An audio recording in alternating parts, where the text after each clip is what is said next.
Bueno, buenos días a todos. Bienvenidos a este discipulado de sobreviviente a viviente. La sesión pasada nos hicieron dos preguntas con respecto al tema y son unas preguntas difíciles de responder de cierta manera, pero es unas preguntas que casi siempre las personas que tuvieron una experiencia de abuso han pasado. La pregunta que es unas preguntas recurrentes, ¿sí? que hacía la persona era, ¿dónde estaba Dios cuando sufrí ese abuso? Esa es la pregunta que hace. Hay unas preguntas también adicionales que complementan esta pregunta. ¿Por qué no intervino antes de que yo tomara decisiones que me llevaban a mayor destrucción? Y sigue la siguiente pregunta, que ¿por qué a mí? Son preguntas que vamos a enfrentar como consejeros, que la persona que ha sufrido la experiencia también la va a tener constantemente. Y como decíamos la vez pasada, la invitación al sobreviviente es no estar en la zona de pasividad, sino en la zona de lucha. Y cuando nosotros queremos entender que, cuál es la respuesta que el Señor da, dice, pero ¿por qué? ¿Por qué ¿Por qué me pasó?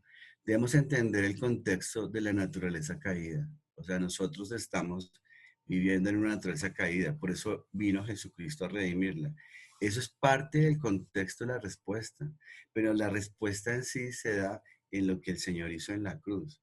Si, si nunca hubiera habido la cruz, en la cruz, Él, como lo vimos la sesión pasada, que le pusimos el título de Diálogo de Condenados, si en ese momento, en ese instante que Cristo sufrió, vivió la flagelación, vivió todas las, digamos, las aflicciones, vivió todas las tristezas, vivió todos los desengaños que fue puesto ahí en la cruz, desde el punto de vista de la crucifixión, es ahí donde nosotros nos podemos conectar, porque de ahí surge toda la redención que el Señor puede hacer a través de lo que Él mismo sufrió. En ese punto nos podemos conectar y podemos ministrar a la persona que se conecte en Jesús, con Jesús ahí. Porque nosotros podemos sentir el dolor. Si ustedes se dieron cuenta en la sesión pasada, lo que tratamos de hacer era sensibilizarnos, entender qué vive una persona que ha tenido la experiencia de abuso. Nos pudimos ver diferentes etapas, diferentes tipos de abuso. Pudimos como consejeros, pero también como personas que estamos sobreviviendo o que han sobrevivido al abuso, poder empezar a quitarnos esas, digamos, ese ropaje de sobreviviente para pasar a viviente. Pero para dar respuesta a esta pregunta, hacemos también uso de la palabra de Juan 16:33, ¿sí? Que el Señor dice, yo he vencido al mundo, ¿m? Y en el mundo tendré esa aflicción. En varias versiones hablan de que tendré aflicción, pruebas, tristezas, tribulación y que habrían de sufrir. Entonces, esas versiones de la Biblia nos complementan que por la naturaleza caída el hombre va a enfrentar esto. Pero lo más hermoso que podemos entender es que desde la cruz, desde el sufrimiento de Jesús, desde esa demostración de amor, se desarma cualquier cosa y podemos decir, dar respuesta a esto y nos pone en un camino diferente. Ese momento crucial lo podemos entrar en un camino de no seguir en la angustia y la ficción, sino entrar en el camino del amor, que es lo que hizo Jesús en la cruz. Lo que hizo Jesús en la cruz fue liberarnos y mostrarnos un camino de amor, y por ese camino de amor empezar todo tipo de restauración de nuestra naturaleza caída, ¿sí? Vamos a enfrentarnos a la naturaleza pecaminosa constantemente y vamos a enfrentarnos a esa naturaleza que está ahí. Pero una de las cosas que el Señor nos muestra es que en la cruz, el momento que Jesús entendió, vivió todo el dolor que Él vivió, ahí podemos conectarnos y empezar el camino de amor, de restauración. ¿Sí? Entonces, doy como esa respuesta, pero es una respuesta que también a medida que cada uno de nosotros empieza a tener una relación con el Señor y entender que su amor es grande, alto, profundo, ancho, y podemos sumergirnos en ese amor, vamos a poder entender de una manera diferente cada hecho que nos pasó. Pero el Señor nos es claro, en esta naturaleza caída habrá aflicción. Creo que es un contexto general para dar esa respuesta. La otra pregunta que nos hacían en la sesión pasada era sobre el incesto. Cuando hablábamos, cuando hablábamos de la interacción, de las interacciones, que eran un tipo de abuso sexual, de interacción sexual, y específicamente la psicológica, no queremos decir que el incesto emocional como tal, ¿sí? Como tal, sea el abuso, sino que muchas veces el incesto emocional, ¿sí? Puede verse como este tipo de, hay una asfixia como emocional, pero también hay un momento en que se rompe ciertos límites y yo quiero que esa persona supla una necesidad o un faltante que yo tuve. Entonces, cuando hablamos del incesto emocional, ¿sí? No quiere decir que porque yo fui papá o mamá soltera o mamá cabeza o papá o mamá cabeza de familia y porque tuve que, Dios mío, tener la función de papá y mamá y tener una relación muy directa con mi hijo, tengo un incesto emocional o caigo en abuso sexual por interacción, sino que se mezcla el problema es cuando se pasan límites y quiero que esa persona ocupe unos espacios o supla unas necesidades que no le corresponden suplir. ¿Mm? Y muchas veces se traslada al plano sexual, ¿sí? Y es ahí donde tenemos que tener cuidado en esa parte.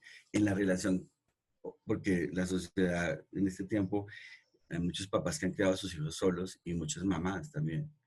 Y hay una relación directa con sus hijos. Pero el límite está cuando uno pasa el límite de que esa persona supla un espacio que solamente puede suplir o el esposo o la pareja que lo acompaña a uno. Entonces yo creo que eso es importante tenerlo en cuenta dentro de las interacciones psicológicas y creo que es como parte del contexto que queremos pues, para aclararlo, ¿sí? No necesariamente porque yo tengo una relación con mi hijo cercana o mi hija y quiere decir que estoy en incesto o que traspasé un límite. Yo creo que es claro tener eso en cuenta la palabra límite, ¿sí? De asumirle o ponerle a la persona, darle a la persona atributos que no le corresponden, tanto en la relación como pareja y como en la relación como papá e hijos.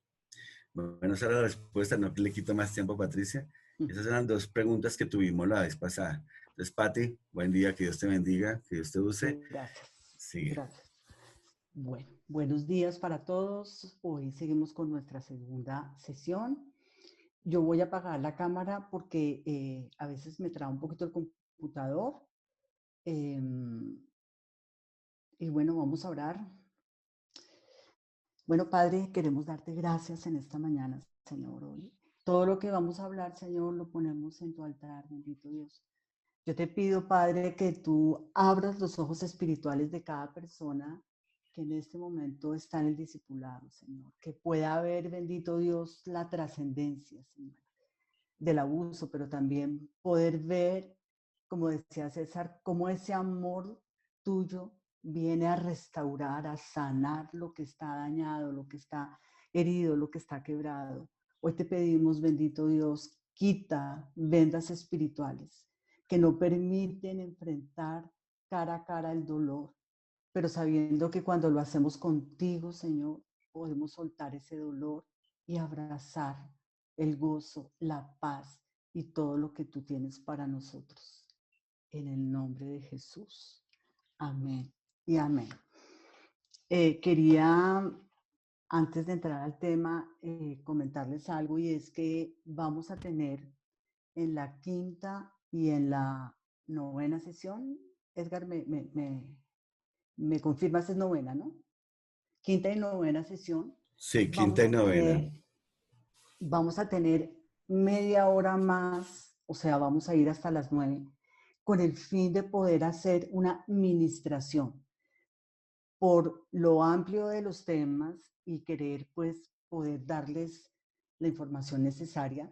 La oración pues al final es corta, pero queremos esos 2 días ampliar ese tiempo para poder hacer una administración y porque creemos que lo más importante es lo que el Espíritu Santo va a hacer en cada persona, que ha sido sobreviviente del abuso. Entonces, nosotros a través de José les informaremos para que ese día se puedan programar en esa media hora más, porque consideramos que es importante en este tema.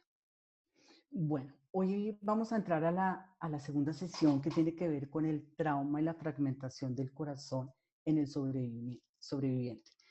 Vamos a tocar algunos temas psicológicos y quiero pues que no vayan a ser muy pesados, pero sí con el fin de que podamos ponernos en contexto real de lo que pasa en el interior de la persona que ha sido abusada y poder entender qué pasa allí, qué pasa en su mente, cómo está conectado con las emociones.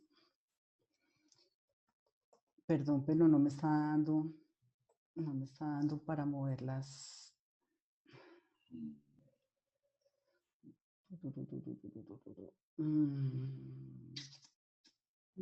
A ti dale F5, a ver. Miremos en F5, a ver. Volví a tratar de mover la diapositiva. No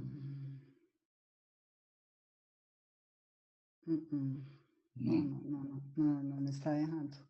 Saris, tú tienes la presentación ahí, ¿me puedes ayudar, por favor? No sé, está... No, Pati, ciérrala y la vuelves a abrir para que tú puedas tener, digamos, como el control todo el tiempo. Cierra la Voy presentación. descargándola igual por si acaso. Bueno. Ok, Voy abriendo. pero no me está dando dónde cerrarla. ¿Será dejar de compartir? Dale escape primero, escape, a ver si te sale la pantalla grande y puedes hacerlo. Vuelve a compartir. Y ahí te vuelve a funcionar. Ahí, compartir. No, ya le estoy dejando, pero no me deja. No, ¿Le diste compartir pantalla o compartir presentación? Compartir pantalla. Dale compartir la presentación, es mejor. O sea, tú le das compartir, donde dices compartir pantalla, aparece tu presentación, le haces clic sobre tu presentación y compartir. Acá. Ahí está, mira. Bien, ahora es que están ahí. Mira a ver cómo te funciona ahí. No, está quieta. Está quieta. No, creo que ya. Ya, ahí dio. Bueno. Como les decía, vamos a ver un poco sobre lo que significa el trauma y que la gente pueda entender todo lo que pasa al interior de las personas. En el libro El cuerpo lleva la cuenta, del psiquiatra Bessel van der Kolk, habla acerca de todo lo que pasó con los veteranos del Vietnam. Y hay una frase un párrafo que habla aquí Jessica Stern, dice: la vida de algunas personas parece fluir como una narración. La mía ha tenido varias paradas y arranques. Esto es lo que hace el trauma. Interrumpe la trama. Simplemente sucede y la vida sigue. Nadie te prepara para ello. Y creo que puede mostrar y puede de alguna manera proyectar lo que pasa en el interior de la persona que sufre el trauma. Y vamos a ver qué significa el trauma. El trauma es una experiencia que desborda la capacidad de afrontamiento habitual en una persona y se convierte en una amenaza a su existencia. La persona siente realmente que su vida se para, como lo decían acá, que no puede sobrevivir en el momento del trauma. Otra explicación es que es un choque emocional que produce un daño directo en el inconsciente. Porque vamos a ver cómo todos esos daños desde el inconsciente empiezan a afectar las conductas y todo lo que en la persona se da después del trauma a veces consciente o no consciente. ¿A qué me refiero? Que pueda recordar que hubo abuso, o tal vez no, pero sin embargo hay conductas que lo están marcando. También es una incapacidad del sujeto de responder adecuadamente a su entorno, generando un trastorno con efectos patógenos duraderos que se provocan en la organización psíquica. Cuando se produce esta situación, que podemos decir que es una situación caótica, la persona por lo general adopta un papel activo escapando de ella y se convierte en el propio héroe de su rescate, ya que no puede apoyarse en nada ni en nadie para poder huir de esa situación. Vemos que a veces hay como 3 niveles dentro del tema del abuso. Edgar nos explicaba los tipos de abuso que hay, pero hay un punto en el que la persona que ha sido, o el niño que ha sido abusado, puede buscar ayuda y es rescatado. Es aquel que va y le dice a sus padres: mi tío me trató de tocar, o la profesora, o cualquier persona cercana, y es rescatado. Se para ahí el abuso. El segundo punto busca ayuda y no le cree. Y es cuando muchas veces viene y le dice a sus padres que el tío, que alguna persona cercana lo tocó, y entonces le dicen que es mentira, que lo está inventando. Pero esa tercera línea tiene que ver con cuando se da el abuso y él permanece callado por temor, o porque es de alguna manera amedrentado por la persona que lo abusa, o amenazado, o simplemente manipulado y manejado. Cuando se atraviesa esta situación traumática, la persona es como si permaneciera atascada en su crecimiento y liberación de esa parte del corazón que no puede integrar nuevas experiencias a su vida. Por eso hablábamos de la fragmentación del corazón, y más adelante vamos a ver cómo opera en el corazón.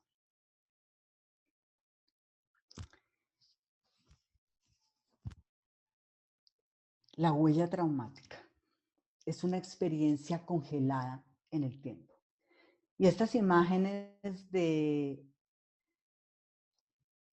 pues de estos tatuajes es porque muchas veces el trauma, el abuso, esa herida es visto por otros a través de los comportamientos, pero a veces ni siquiera por ellos mismos puede ser visto.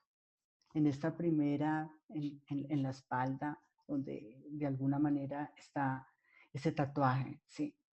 A veces está allí y la misma persona no lo puede ver, no sabe que ese abuso se dio allí, ¿sí? Pero ante todo lo que deja este abuso es una marca en el alma. Esa huella traumática hace que esa experiencia sea congelada en el tiempo. Y vamos a ver ahorita cómo es vivenciada a nivel del cerebro, porque de alguna manera permanece allí encerrada, cautivada, atascada. El trauma afecta las 3 estructuras del ser humano: cuerpo, mente y espíritu. Y ustedes me dirán, bueno, mente, estamos hablando del alma porque sabemos que allí están las emociones, pero vamos a direccionarnos sobre todo a la mente, a esa parte de la estructura mental, donde de allí se derivan toda la parte, pudiéramos decir, emocional, que viene después de un abuso. El cuerpo siempre sigue defendiéndose de una amenaza que ha pertenecido al pasado. O sea, la persona abusada años atrás, ¿sí? Muchos años atrás, tal vez tan pequeño que no lo puede recordar, pero el cuerpo empieza a defenderse de esto, y ahí es donde vemos cómo puede desarrollar, porque el abuso está asociado con muchas enfermedades a nivel físico: fibromialgia, fatiga crónica, enfermedades autoinmunes. Lo que para muchas personas puede ser una situación desagradable, para la mayoría de la gente, que para la mayoría de la gente se borra en el tiempo, para algunos se convierte en algo tan destructivo como el abuso, que afecta toda la estructura del ser humano. El cuerpo, en el recuerdo del cuerpo siempre se organiza para la vida. Yo hablo de algunas enfermedades, pero quiero decirles, no quiere decir que todas estas enfermedades estén asociadas con el abuso. Hemos visto cómo esas enfermedades pueden estar asociadas con el abuso. No necesariamente una persona que ha sufrido eso es porque ha sido abusada, pero vemos cómo el cuerpo le pasa la cuenta a la persona. Entonces, en el recuerdo, ¿qué pasa? El cuerpo sigue organizándose para la huida y afecta a los músculos faciales, la tiroides, el corazón, los pulmones, el tracto digestivo, las glándulas adrenales, todo lo que libera las hormonas del estrés.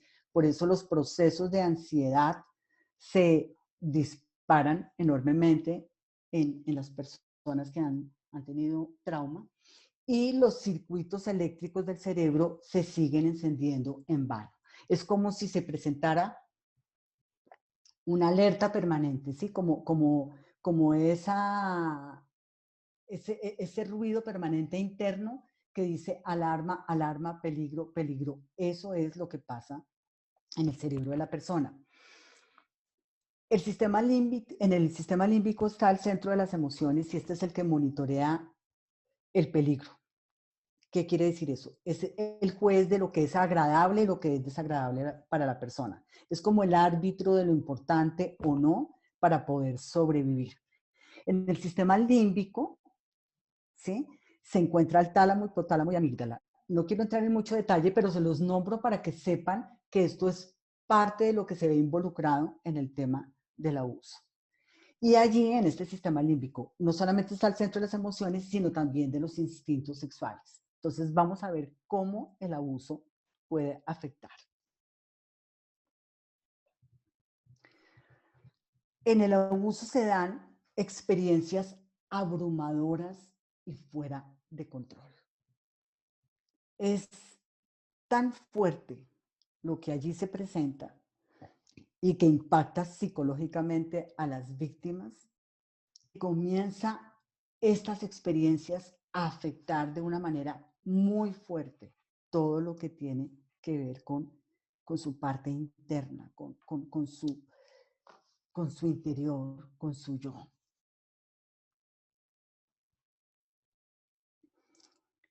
El abuso genera sentimientos de impotencia, de vulnerabilidad, de pérdida de control, pero también de la pérdida de la seguridad.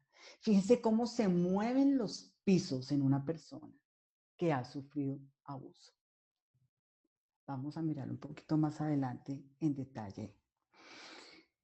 Todo esto supera ese límite de tolerancia y la capacidad de respuesta va produciendo una reacción desadaptativa. Por lo tanto, ¿qué pasa? Que genera todo el funcionamiento psíquico de la persona. Es impresionante cómo podemos ver que allí, en todo esto que tiene que ver con los sentimientos que se generan en la persona, es como si se instauraran en su corazón. Es como si, porque todos los seres humanos experimentamos diferentes emociones, pero aquí estas experiencias es como si se adherieran a su vida y no pudieran salir de allí, como si tuvieran una ¿cómo lo llamaríamos? Una instauración de ellos en donde esos timbres, llamémoslo así, esos timbres de la alerta están permanentemente encendiéndose en la persona. Los flashbacks, ¿sí? Y aquí vemos que realmente son unas escenas de corta duración que evocan sucesos del pasado y que buscan cultivar una falsa sensación de control en situaciones peligrosas. Luchan contra peligros invisibles. Cuando vienen los flashbacks a las personas, realmente la persona ve estos flashbacks como el peligro constante, ¿sí? Es como si desde su cerebro vinieran todos estos flashbacks que ponen en alerta a la persona, ¿sí? Las personas abusadas por lo general anestesian su sexualidad, tienen anestesiada su sexualidad, pero luego viene un sentimiento de culpa, porque muchas veces estos flashbacks hacen que la persona se excite con esas sensaciones o imágenes que les recuerda el abuso. Y aquí viene una ambivalencia dentro de sus emociones, ¿sí?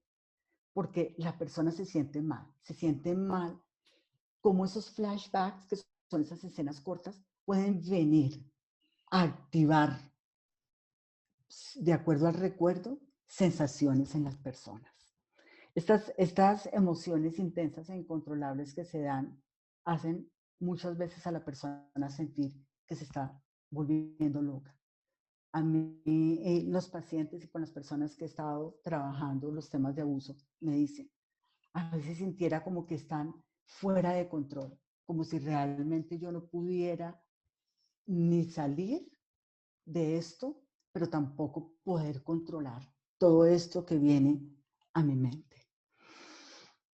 Les decía que en el sistema límbico está la amígdala, que es el principal núcleo de control de las emociones y de los sentimientos del cerebro, que controla asimismo las respuestas de satisfacción o de miedo. Sus conexiones no solamente producen esa reacción emocional, sino que debido a la vinculación que tienen con el lóbulo frontal, también permite inhibición de las conductas. La amígdala, y porque hago referencia a la amígdala como parte del sistema límbico, no distingue entre pasado y presente. ¿Qué quiere decir? Para el abusado, los flashbacks no son escenas del pasado, son recuerdos que se viven como una realidad en el presente. Las personas que hemos tenido la oportunidad de trabajar con personas que han sido abusadas, cuando están haciendo o cuando están hablando acerca del abuso, sus reacciones físicas y emocionales se dan como si ese pasado estuviera en el presente. Hay personas que tienen unas manifestaciones de sudoración, de angustia, el llanto, ese llanto que ahoga, ¿sí? Porque no es como si lo estuvieran hablando en ese tiempo, sino como si lo estuvieran reviviendo en el presente. Por eso la amígdala no distingue entre estas dos etapas. El tálamo, que también es parte del sistema límbico, es una pequeña estructura del cerebro que está situada por encima del tronco del encéfalo. Lo quise poner y no quise, digamos, como trabajar algunas imágenes frente a esto porque no los quiero enredar. Quiero es que sepan qué es lo que se activa allí. Y la función principal del tálamo tiene que ver con la integración de la información sensorial dirigida a la corteza. O sea que si el tálamo está averiado, hace que el trauma se recuerde no como una historia con principio y fin, sino como huellas sensoriales aisladas. Y esto es lo que hace los flashbacks. Genera unas huellas sensoriales aisladas porque tiene que ver con imágenes, con sonidos, con sensaciones físicas que siempre van acompañadas de emociones intensas, de temor. Siempre la van a vivir como del término de no revictimizar a la persona que ha sido abusada. ¿Qué quiere decir eso?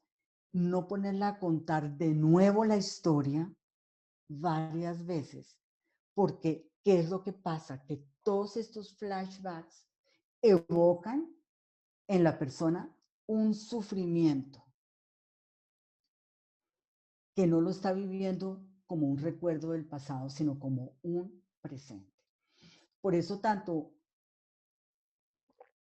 en la terapia como en la consejería, como todas las personas que están en este discipulado y que de alguna u otra manera atienden personas con abuso, tenemos que tener en cuenta que no generar esa revictimización es estar pasando a la persona de manos en manos, ¿sí?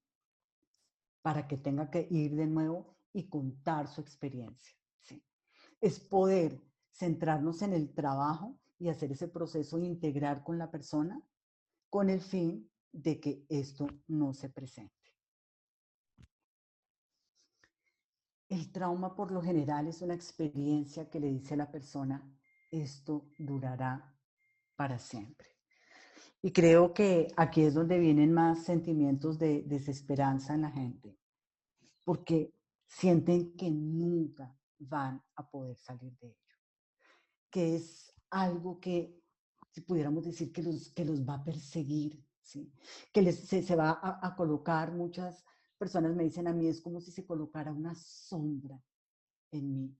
Y Edgar hablaba sobre que el abuso no te define, pero cuando sentimos que esto va a durar para siempre, es como que me va a definir mis relaciones, va a definir mi vinculación, va a definir todo. Y sabemos que al salir del trauma, porque Dios y el Espíritu Santo operan allí para salir de esa experiencia dolorosa, esto no va a durar para siempre. Bueno, hay un término que utilizamos mucho, que es la esencia de alguna manera del trauma y tiene que ver con la disociación. Podemos decir que la disociación es un distanciamiento de la realidad. Ustedes ven aquí estas tres imágenes, ¿sí? Que pareciera ser que son como si fueran tres personas. No quiere decir que en este tipo de disociación en el abuso la persona se psicotice, no, porque la psicosis o la persona que de alguna manera, como la conoce la gente, es una persona que tiene problemas mentales, la psicosis es una pérdida de la realidad. No, la disociación en el abuso no es una pérdida de la realidad, a no ser que haya un trastorno mayor.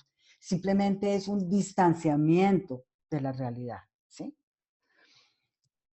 Esa conexión de nosotros mismos, los olvidos, es ese material escondido que está allí debajo y donde debajo de ese material podemos ver que hay una herida. Hay muchas personas que no recuerdan como tal el abuso y presentan este proceso cuando yo hablo con las personas y me dicen, yo creo que no tuve abuso, yo creo que no tuve, pero empezamos como a indagar más y a trabajar más a fondo, podemos ver que esta disociación es lo que hace que la persona se aísle un poco de la realidad, pero es para poder manejar el dolor, ¿sí? El dolor que es profundo en la persona y que lo desborda. En la sesión que yo voy a trabajar más adelante sobre el dolor y la depresión, vamos a hablar un poco más del dolor en detalle. Pero esto es lo que pasa en la disociación. La disociación es esa experiencia profunda, de modo que tanto las emociones, los sonidos que recuerda, las imágenes que vienen a ella, los pensamientos, sus sensaciones físicas comienzan a tomar vida propia. Por eso la experiencia abrumadora hace que se divida y que se fragmente de alguna manera dentro del interior de las personas. Hay personas que en el abuso relatan que realmente ellas podían ver cómo el cuerpo de ellas estaba allí siendo abusado, pero ellas estaban en otro lado, ¿sí? Estaban arriba de la habitación, estaban en el techo, estaban pensando en jugar. Ese es el proceso de disociación que se da en el momento del abuso. Es como disociar al niño para poderlo dejar a un lado y poder seguir su vida y poder crecer.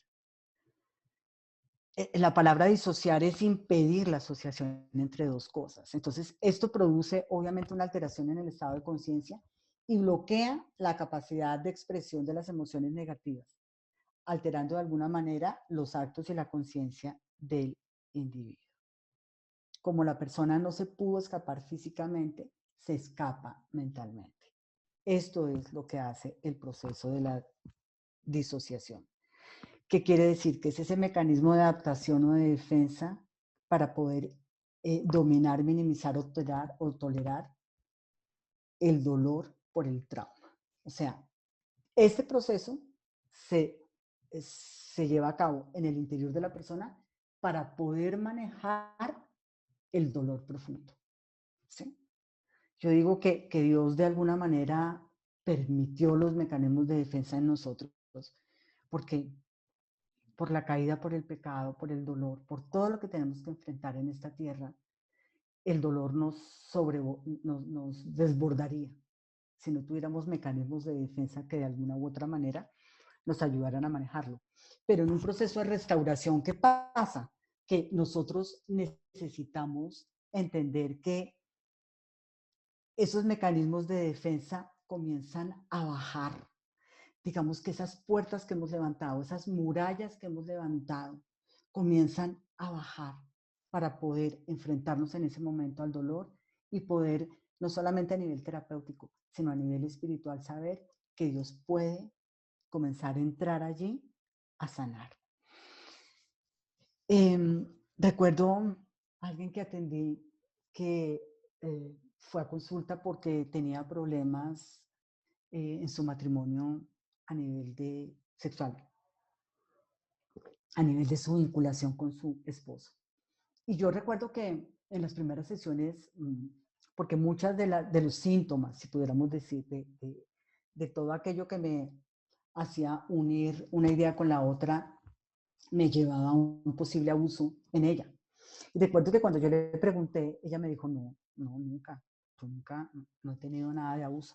Pero sin embargo, en la medida en que íbamos adelantando el trabajo, yo decía, aquí hay una ficha que le falta a este rompecabezas.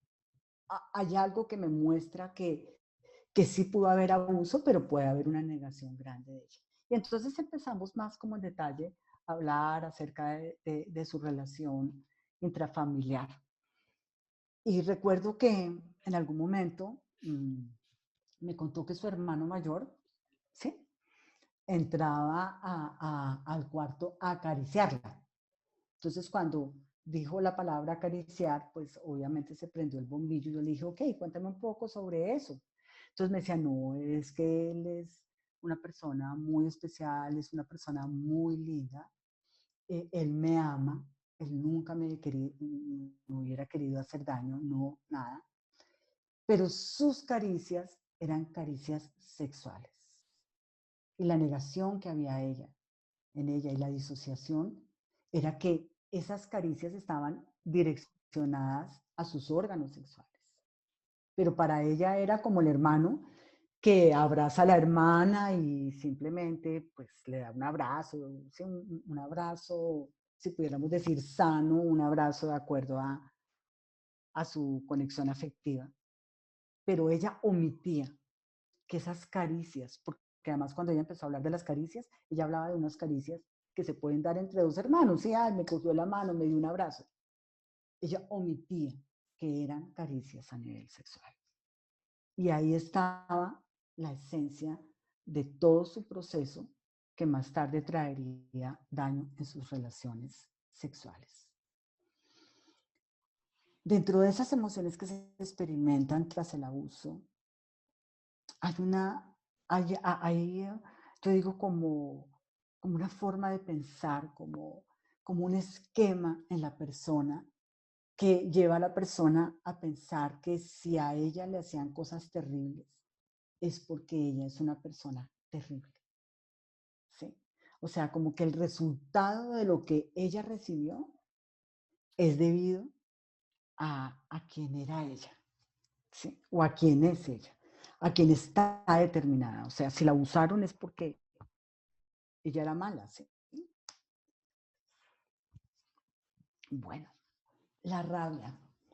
Yo entraré, cuando hablemos del dolor, voy a entrar también un poco más en detalle en esto, pero la rabia que se presenta tras el abuso y que no se canaliza adecuadamente, casi siempre se dirige hacia la misma persona.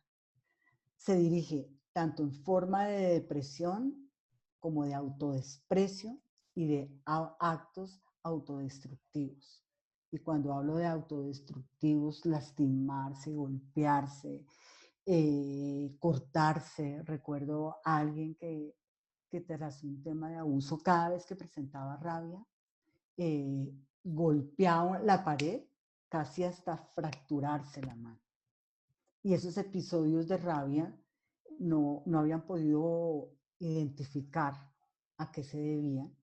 Y detrás de todo esto, pues indudablemente había un tema de abuso sexual. El psicoanalista William Niederland dice que se comete un asesinato al alma. Por eso podemos ver que realmente lo que se da en el abuso es borrar la conciencia y cultivar la negación como un aspecto esencial para la supervivencia.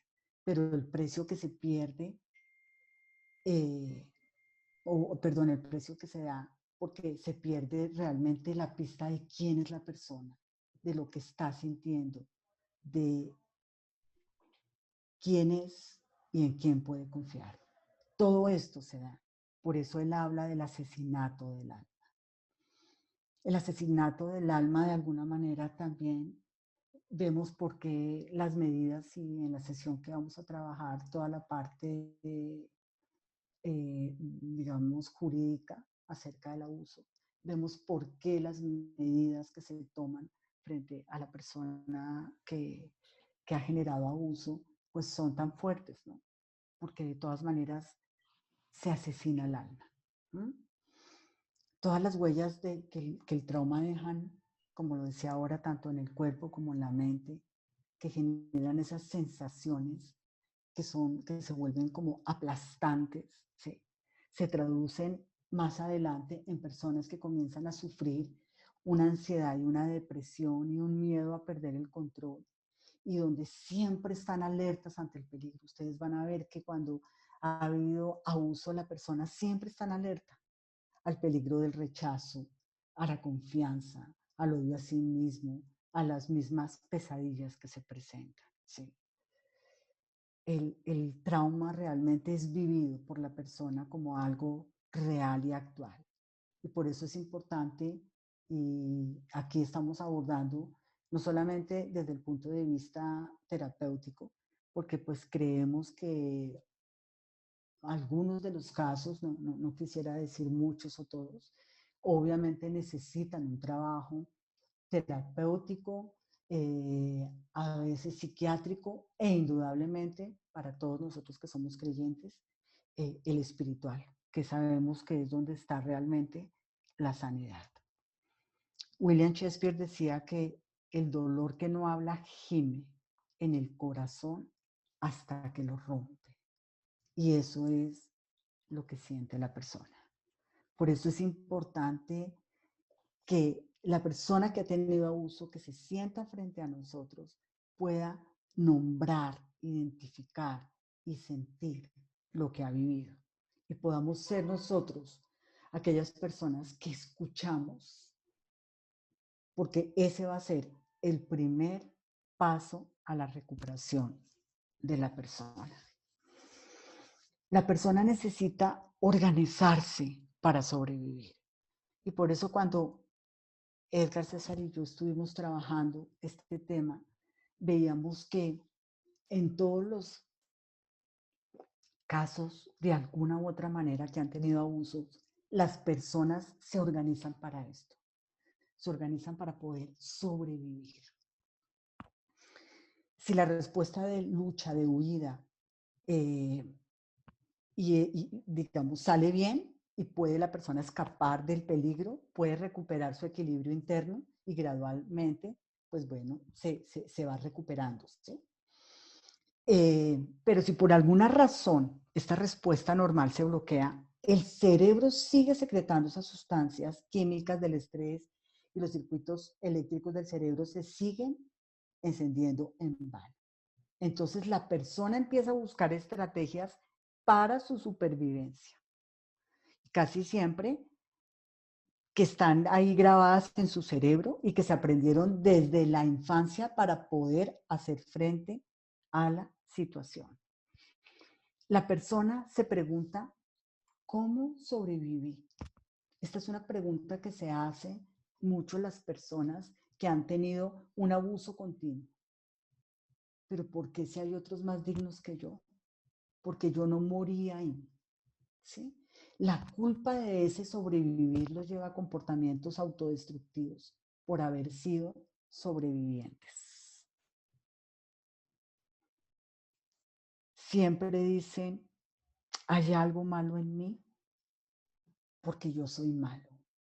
Y esa es una de las frases que más habla la persona que ha sido abusada. El evento traumático se experimenta de una manera persistente y vamos a ver cómo realmente vienen recuerdos angustiantes en la persona. También recuerdos intrusivos del evento, que como hablábamos ahora tiene que ver con las imágenes, con los pensamientos, con las percepciones. Hay sueños recurrentes angustiantes. Algunas personas pueden decir que les tapaban la boca, que les ponían la mano al cuello, y viene esto a, digamos, como a mostrarse en los sueños. Hay una sensación de revivir la experiencia, si pudiéramos decir, pues a través de esos episodios de flashbacks, ¿sí?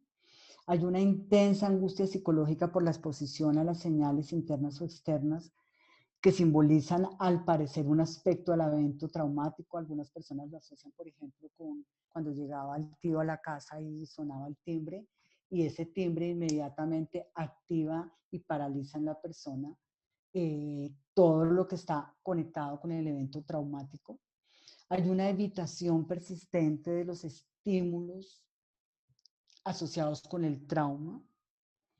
Hay un esfuerzo por evitar esos pensamientos, sentimientos o conversaciones asociadas con el trauma. Por eso vemos que muchas veces las personas cuando entran a un proceso, ya sea terapéutico o de consejería, a veces pueden tener 2, 3 sesiones y abandonan, suspenden, ¿sí? Porque aunque en el fondo quieran sanarse y quieran ser restaurados, evitan, ¿sí? Hay esfuerzos por evitar actividades, lugares o las personas relacionadas con el evento, indudablemente, ¿sí? La casa del tío, del vecino, situaciones donde se da. Hay un aumento de la excitación. ¿Qué quiere decir esto? Que la persona presenta dificultades para conciliar el sueño, tiene los arrebatos de ira, como lo hablábamos ahora. Hay una angustia o una discapacidad clínica significativa tanto en el ambiente social como laboral u otras áreas.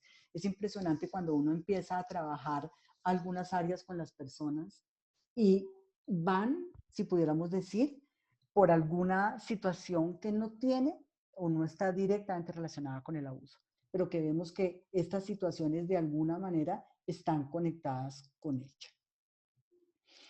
Bueno, la palabra griega para tribulación, que es lipsis, significa presión, aflicción, angustia, agobio, persecución, tribulación. Y las experiencias traumáticas sacuden los cimientos de nuestra creencia, sobre todo nuestra seguridad, y destrozan nuestra confianza. Las personas tienen unas compuertas abiertas y carecen de esos filtros y por lo tanto sufren la sobrecarga emocional de la que Edgar ahorita hablaba, ¿sí? ¿Qué quiere decir eso? Que también se cierra el corazón a fuentes de placer y de alegría. Por eso no pueden recibir cosas buenas muchas veces. Restaurar el abuso requiere disposición, requiere tiempo. Creemos importante, obviamente, como les decía ahorita, la ayuda terapéutica, pero sabemos que el Espíritu Santo es el que puede sanar, el que puede reconectar, el que puede entrar a esos lugares donde quien lo creó y lo conoce a profundidad puede repararnos o repararlos de acuerdo al diseño original. En este proceso, la capacidad de Arthur Burke habla que el proceso de curación está también en desarrollar esa capacidad para permanecer relacionalmente conectado a Dios durante el tiempo suficiente para que podamos permitir que se complete el proceso. Porque en esta situación muchas veces se conectan y se desconectan, se conectan y se desconectan, ¿sí? pero el poder durante todo el proceso de acompañamiento, estar conectados a Dios, va a permitir realmente la sanidad. El trauma, podemos decir que en sí, como hablamos, que afecta al cuerpo, afecta a la mente, pero afecta al espíritu, es un esquema específico del enemigo para poder obtener acceso a nosotros, para poder provocar en la persona futuros tormentos emocionales permanentes. Esta es la labor espiritual detrás del abuso. Pero sabemos que Jesús tomó sobre él la tortura, el trauma y el tormento destinado a nosotros. Bueno, y hay una historia en la Biblia en 2 Samuel 9, y pues no la voy a leer acá, pero me gustaría que la leyeran ustedes, que tiene que ver con Mefiboset. Así, creo que todos conocemos esta historia. Él era hijo de Jonatán y nieto de Saúl, que era rey, ¿cierto? Y resulta que matan a Jonatán y a Saúl. Y la noticia de que ellos murieron hizo que la nodriza, que era la persona que estaba cuidando a Mefiboset, se llenara de miedo, lo tomara y huyera con él. Pero él se cayó y quedó lisiado. Y aquí vamos a ver cómo ese trauma, ¿sí?, que no solamente le produjo la caída al quedar lisiado, sino seguramente el trauma que recibió de la muerte de su familia, ¿sí?, de su padre, de su abuelo, que lo lleva a que esta nodriza lo lleva a un lugar que es Lodebar, no voy a entrar mucho en la historia, hace que de alguna manera este hombre viva en cuevas allá en Lodebar, lleno de temor. Mefiboset vivía con temor, pero también vivía con autodesprecio. Hay una parte en la palabra que dice él cuando David manda a buscarlo, porque quería restituir todo lo que había sido perdido en Mefiboset. Y él dice, pero ¿quién soy yo? Este siervo tuyo no es más que un perro muerto. Y fíjese cómo un trauma, ¿sí?, puede llevar a la persona a no solamente autodesprecio, mire cómo se califica a él, ¿sí?, como un perro muerto, sino a distorsionar su imagen. Hay una distorsión de su identidad, hay una distorsión total de su identidad. Él no se veía como el nieto de un rey, ¿sí? Él se veía, como decía aquí, como un perro muerto. Creo que esa es una de las expresiones pues, más fuertes que puede uno tener de cómo se sentía, ¿sí? Pero vemos cómo cuando David quiere hacer restauración con todo lo de él y devolverle todo, devolverle sus posesiones, devolverle el fruto de sus tierras para que no le faltara la comida, él lo invita a comer a la mesa del rey. Le dice, ven a comer conmigo. Y ahí yo creo que es parte de esa restauración al diseño original de él, porque él era el nieto del rey. Y toda persona que cree en Jesús, que camina con Jesús, que es hijo, no nieto, es hijo del rey, él quiere llevarte a la mesa. Él quiere cumplir lo que ha dicho que va a hacer en tu vida. Él quiere sentarte a comer a la mesa del rey. Y creo que esa es la parte realmente donde viene la restauración. No solamente le devolvieron sus posesiones. Creo que al sentarlo a la mesa del rey, él comienza a tener una imagen adecuada de quién es él y empieza a huir de él el temor. Vemos que el enemigo siempre quiere mantenernos en este trauma para un propósito específico y es para que la cruz no sea efectiva en nosotros. Cuando Edgar daba la explicación de dónde estaba él, allí en la cruz es efectiva para tu trauma. La cruz es efectiva para tu abuso. Y eso es lo que el enemigo quiere que nosotros no veamos. Él quiere que no sea efectiva y dificultar a la persona para que pueda entrar a su identidad real y completa. ¿Qué es lo que quiere? Mantenerlo cautivo. Y al mantenerlo cautivo, algunas partes de su identidad van a ser atrapadas, van a ser capturadas, van a ser encarceladas. Va a generar un trauma forzado. Y creo que ese es el trabajo que el enemigo quiere hacer. En 2 Corintios 1, 3, 4, en el significado de tribulación nos dice que es una aflicción muy grande que puede sentir una persona. Pero Filipenses 3, 10 nos habla que tanto el poder de su resurrección como la participación de sus padecimientos, llegando a ser semejante a él en su muerte. El poder de resurrección nos levanta del trauma, nos saca de esos lugares de cautividad, nos saca de esos lugares donde nuestra identidad quiere ser robada, quiere ser distorsionada. Romanos 12:12 nos dice, gozándoos en la esperanza, perseverando en el sufrimiento y dedicados a la oración. Y acá es donde les digo yo, cuando se entra en un proceso de restauración, qué tan importante es poder entender esta parte de estar conectados a través de la oración.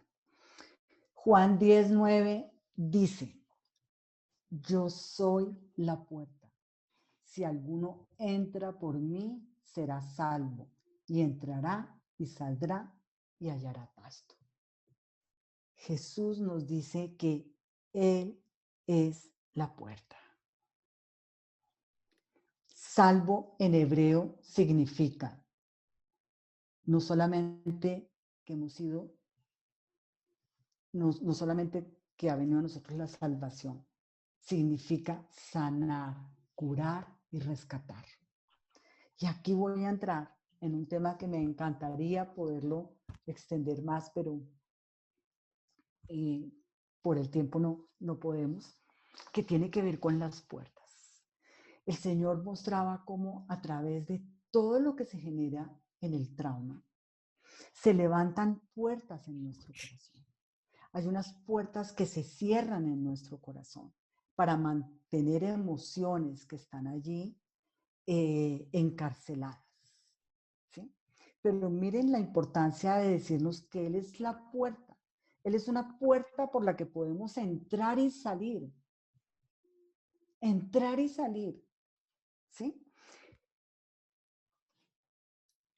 Génesis 22:17 nos dice, de cierto te bendeciré y multiplicaré tu descendencia como las estrellas del cielo y como la arena que está a la orilla del mar. Y tu descendencia poseerá las puertas del enemigo. Y aquí vamos a hablar de las puertas abiertas y de las puertas cerradas. Porque Él dice que poseeremos las puertas del enemigo. El enemigo quiere, a través del abuso, a través del trauma, cerrar puertas en nuestro corazón. Puertas que no tengan acceso a la sanidad. Daled en hebreo significa puerta, entrada y umbral, pero significa entrar a otra dimensión. Y podemos decir, así como dice Jesús, que Él es la puerta, pero que entrarán y saldremos y hallaremos pasto. Y yo les quiero decir algo.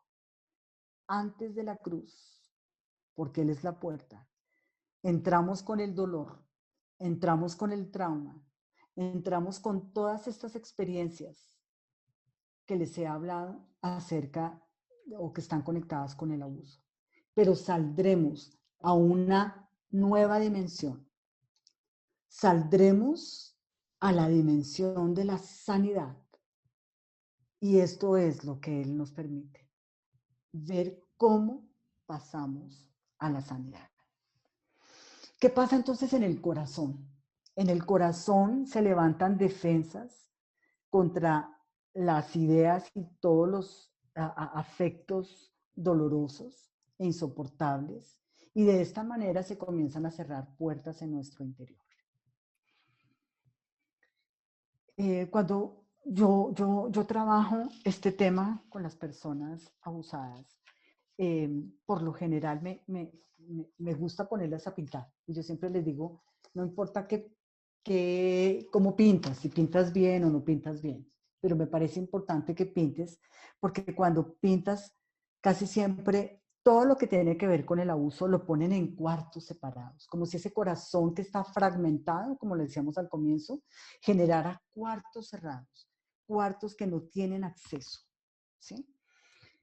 Estos cuartos que tienen puertas cerradas fragmentan, disocian y aíslan. Pero estas puertas se abren al mundo espiritual de las tinieblas, porque sabemos que el enemigo vino a matar, a robar y a destruir. Y esta es una manera de mantener cautivo el corazón de una persona, en donde se abren esas puertas, ¿sí?, que de alguna manera implican esas vinculaciones afectivas, no solamente con nosotros mismos, sino con los demás. Y Jesús quiere entrar a esos lugares de nuestro corazón que están cautivos. Quiere entrar a esos lugares del dolor. Y vamos a ver por qué más adelante el dolor es tan fuerte y no se quieren abrir esas puertas. Porque tal vez vamos a estar cara a cara con el dolor. Pero quiero decirles algo. Estar cara a cara con el dolor es abrir una puerta y una salida a la libertad. Él dice que Él nos dará un corazón nuevo e infundirá un espíritu nuevo. Y creo que ese es el proceso más importante de la sanidad y la restauración en la persona. Que realmente se puedan entrar a esos lugares. El trauma abre puertas en nuestra vida. Y por eso les decía yo que es una estrategia del enemigo. Pero no para sacarnos a libertad. Unas puertas que aunque la persona quiere salir, no puede. Es una parte que está encarcelada, porque sabe que si encarcela una parte, encarcela toda el alma.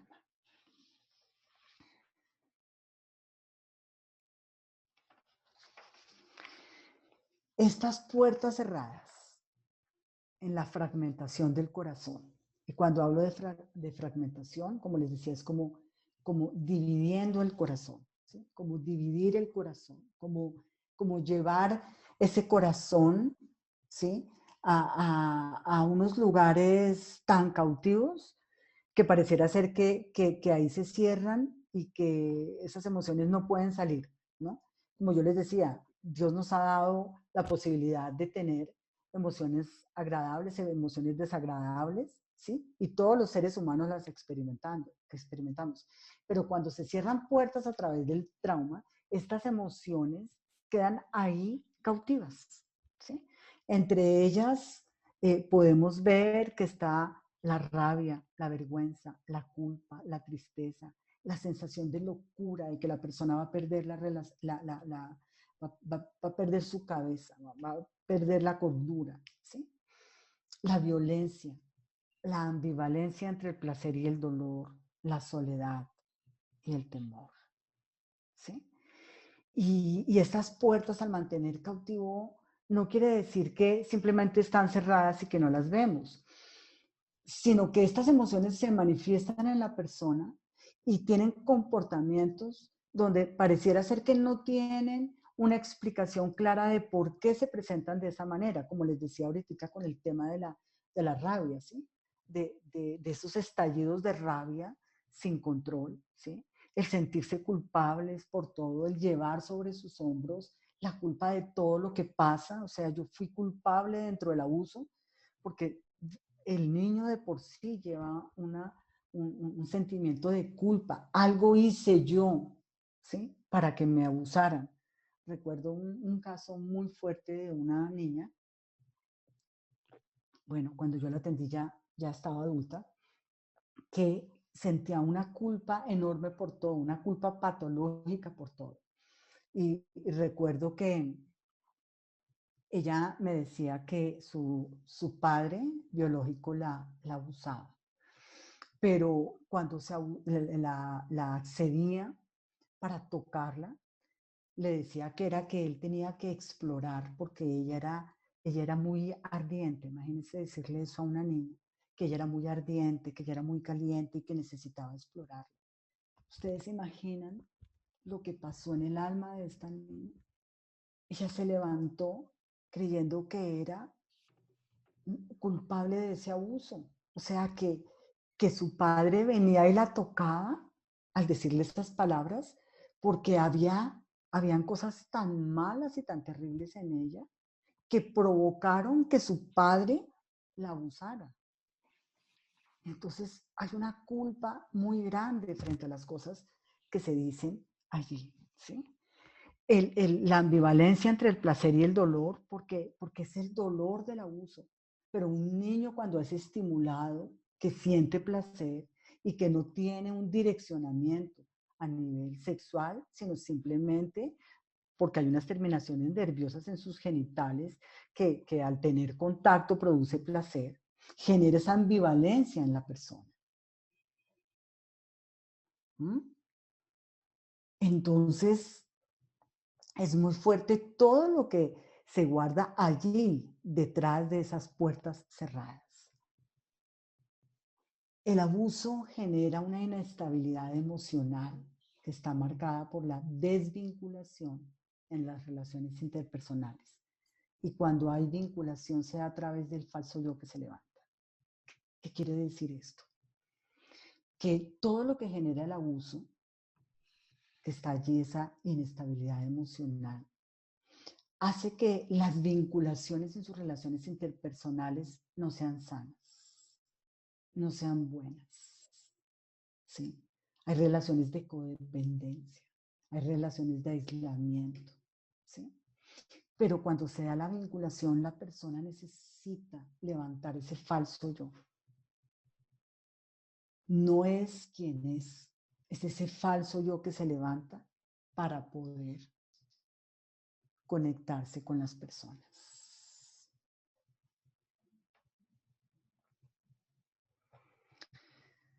Los daños del abuso.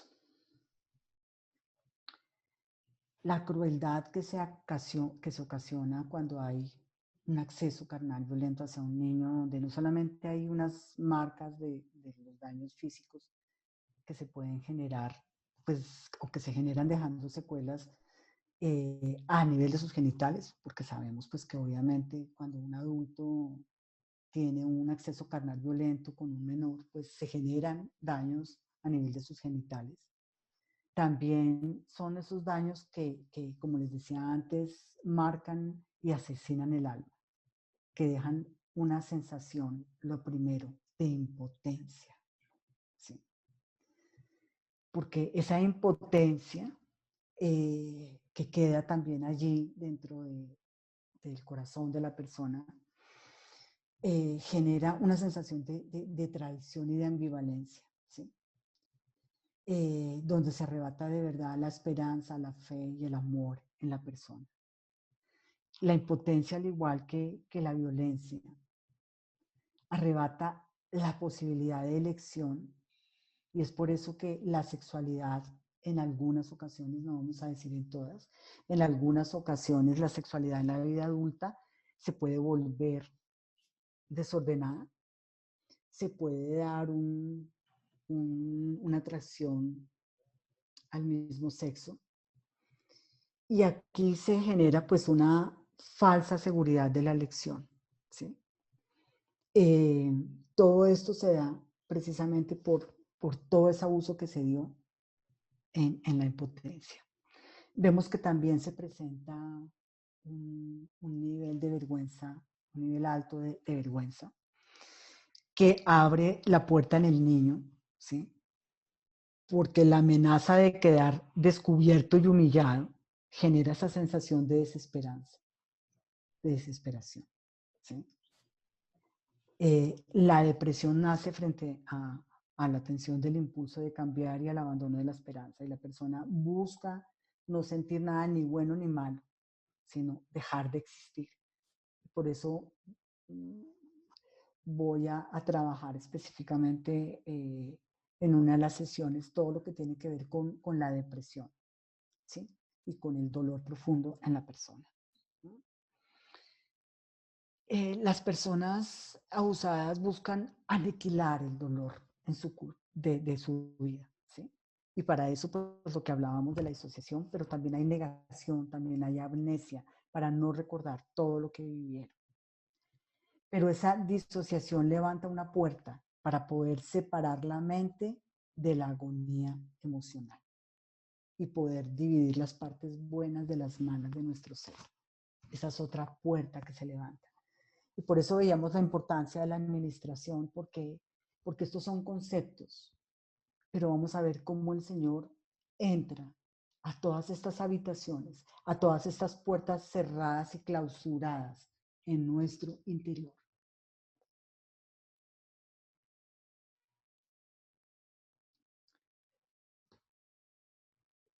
La culpa, ¿sí? La culpa se levanta porque la persona cree que hizo algo y que, como les decía antes, hay algo malévolo en ella para haber sido abusados. Es algo que se tiene que trabajar el tema de la culpa porque siempre está presente en la persona de una manera patológica, ¿sí? Esta culpa hace que la persona se sienta culpable desde lo más pequeño hasta lo más complejo que podría darse en su vida. Es algo permanente que maneja la persona, ¿sí? Y sabemos que Dios de alguna manera permite la culpa cuando nosotros tenemos responsabilidad en nuestras acciones y esa culpa pues nos da para obviamente pedir perdón o perdonarnos o soltarla. Pero esta culpa no, esta culpa se vuelve una culpa patológica, ¿sí? Es poder llevar sobre sus hombros todo aquello que de una u otra manera sienten que han sido responsables. Porque es que eso es lo que se genera en el niño. El niño siempre cree que hizo algo, ¿sí? Que hizo algo para que se diera ese abuso, como les decía yo con esta niña, ¿sí? La culpa de ella era infinita, porque ella decía, tuve que haber hecho algo para que se diera, y más con las palabras, pues, de su padre, unas palabras que además el cerebro de una niña, pues, ¿qué dimensión podría tener eso? Imagínense ustedes. Pero cuando ella creció, obviamente comenzó con una vida muy desordenada, porque acá ese abuso la marcó su identidad, ¿sí? Haciéndola creer que ella era una persona para ser abusada, que en ella había algo malo, que en su sexualidad, imagínense ustedes, en la sexualidad de una niña de 7, 8 años, había algo para haber sido marcada.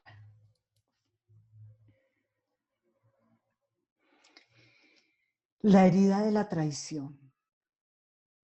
La persona siente que lo hubiera podido evitar si se hubiera sentido menos débil e ingenuo. Casi siempre la persona que ha sido abusada dice, yo he debido hacer algo para que no me hubieran, o sea, yo hubiera sido más fuerte para que no me hubieran abusado, ¿sí? Pero la traición viene cuando puedes recordar, como les decía, estos flashbacks que de alguna manera al venir a su mente activan circuitos eléctricos en su cerebro que le hacen sentir placer, pero que de alguna manera también le hacen sentir que él mismo se traicionó, ¿sí? O sea, cómo fui ingenuo, cómo fui débil, pero me traiciono, ¿sí? Me traiciono porque ¿cómo es posible que yo pueda sentir esto frente a una situación tan difícil? ¿Mm? se siente inadecuado, bueno, se siente no es inadecuado el manejo del dolor y les dije que lo íbamos a ver más adelante, pero lleva a la persona a pensar que es mejor estar muerta. Muchas personas y en las depresiones que desarrollan después hablan acerca de esto, de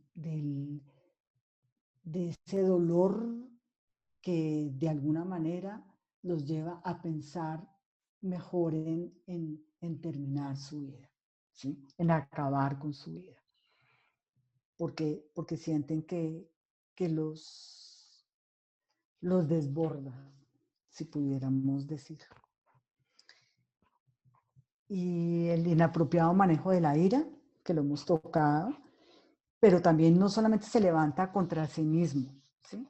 Estos procesos de autodesprecio y de manejo de ira, sino que también se pueden levantar contra, no contra quien lo abusó, sino tal vez quien ignoró el abuso.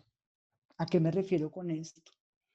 De pronto, un padre que supo que fue abusado, ignoró.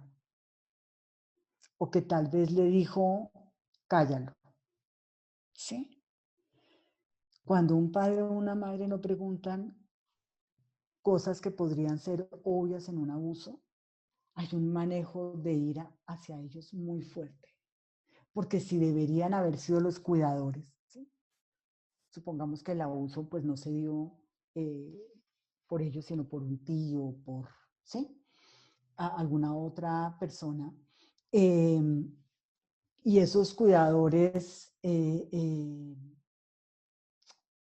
alguna manera pudieron haber dicho en algún momento, pero ¿cómo vas a creer que tu tío podría haberte hecho eso? ¿Sí? O simplemente decir, ya, eso pasó, sí, fue un mal momento. Y esto que les estoy diciendo es porque lo he escuchado en consulta. Cuando después de un abuso, una persona, un padre, una madre, puede decir, pero ya pasó, eso fue en el pasado. ¿Sí? Pero si eso fue tan pequeña, ¿por qué vas a recordar eso? ¿Sí? Recuerdo, y metiendo un poco el tema espiritual,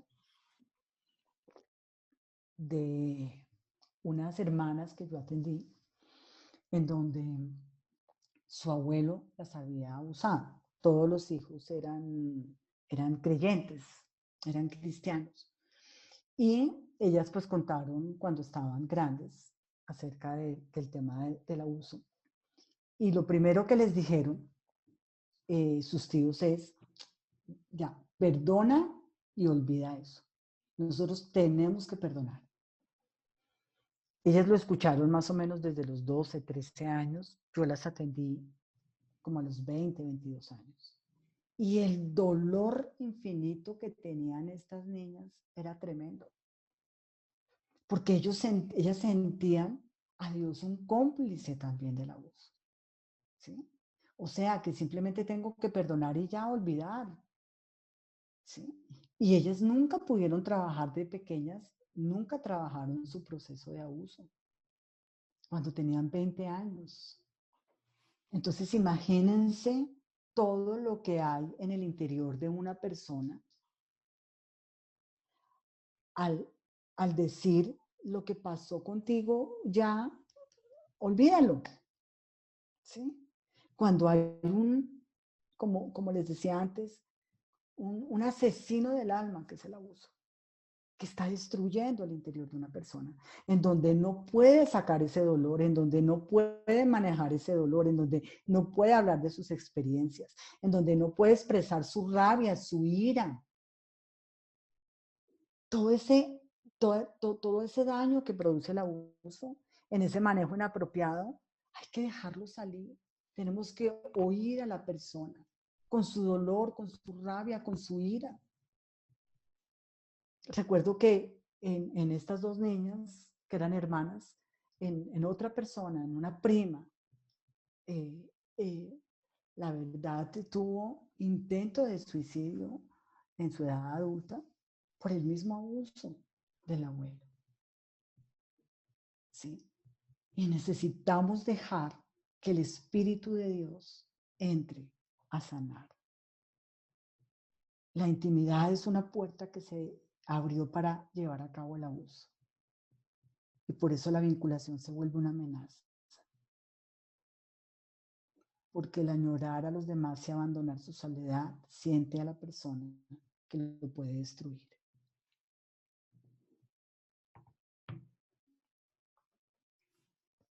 Y quiero cerrar con este versículo en Isaías 58:12 y con esta imagen.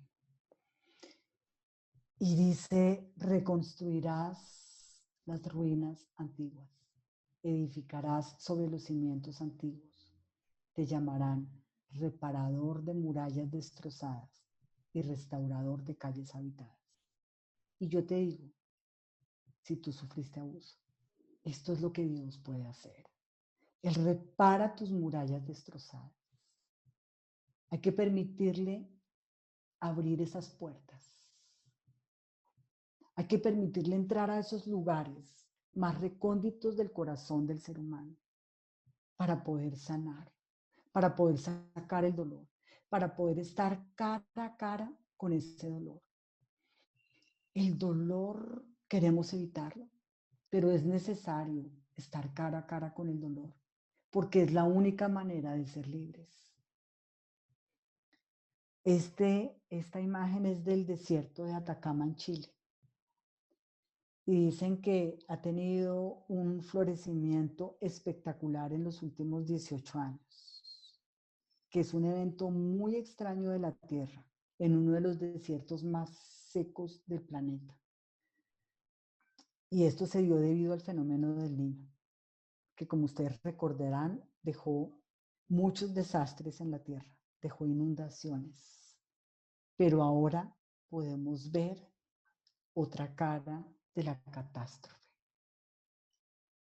Y es un desierto florecido de manera extraña. Y yo te quiero decir, a ti si has sufrido abuso, o a todas las personas que trabajamos con personas que han sufrido abuso, podemos ver este desierto florecido. Podemos ver este desierto cambiado, que aunque fue producto de una catástrofe como es el abuso, porque es una catástrofe para el alma de la persona. Por la fe podemos ver cómo el Señor repara todo lo que esa catástrofe destrozó en su camino. Y podemos ver personas restauradas. Las hemos visto quienes hemos trabajado con personas que han sufrido abuso. Hemos visto vidas restauradas. Hemos visto vidas cambiadas. Señor, yo te pido hoy que hables al corazón de cada persona que ha tenido huellas de abuso en su vida. Yo te pido, Señor, que puedan ver como este desierto,